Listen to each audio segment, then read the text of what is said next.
বৃষ্টি আসলে মনের মধ্যে একটা অন্যরকম অনুভূতি কাজ করে। হ্যালো ভিউয়ার্স, আসসালামু আলাইকুম। যখন বৃষ্টি আসে ঠিক এইভাবে জানালার পাশে দাঁড়িয়ে যাই। মনের যত যন্ত্রণা, কষ্ট, দুঃখ মনে হয় যেন এখানেই সব বিলীন হয়ে যায়। নিজেরও অনেক ভালো লাগে। তো মনের মধ্যে অন্যরকম প্রশান্তি কাজ করে।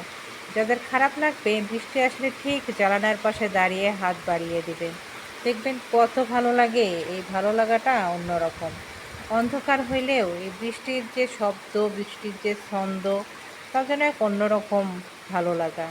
যা যারা এই অনুভূতিটা অনুভব করতে পারে না, তারা বৃষ্টিকে ভালোবাসে না। আর যারা এই অনুভূতিটাকে অনুভব করতে পারে, এই বৃষ্টির ছমছম শব্দটাকে অনুভব করতে পারে, তারাই শুধু বুঝতে পারবে এই বৃষ্টি আসলে কতটা ভালো লাগা কাজ করে নিজের মধ্যে। আর যাদের মনের মধ্যে একটু কষ্ট বেশি, তাদের জন্য বৃষ্টি অবশ্যই ভালো। কারণ বৃষ্টি তো সবসময় মানুষের মন ভালো করে দেয়। আর যাদের খারাপ লাগাগুলো কম, তাদের বৃষ্টি ভালো লাগবে না। কারণ তারা চাকচিক্যময় কোনো হোটেলে গিয়ে নিজের মন ভালো রাখে।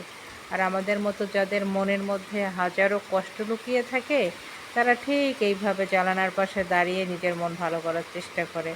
ঠান্ডা বাতাস, সঙ্গে বৃষ্টি, ঝরঝর করে বৃষ্টি পড়ছে, সঙ্গে বিদ্যুৎ চমকাচ্ছে।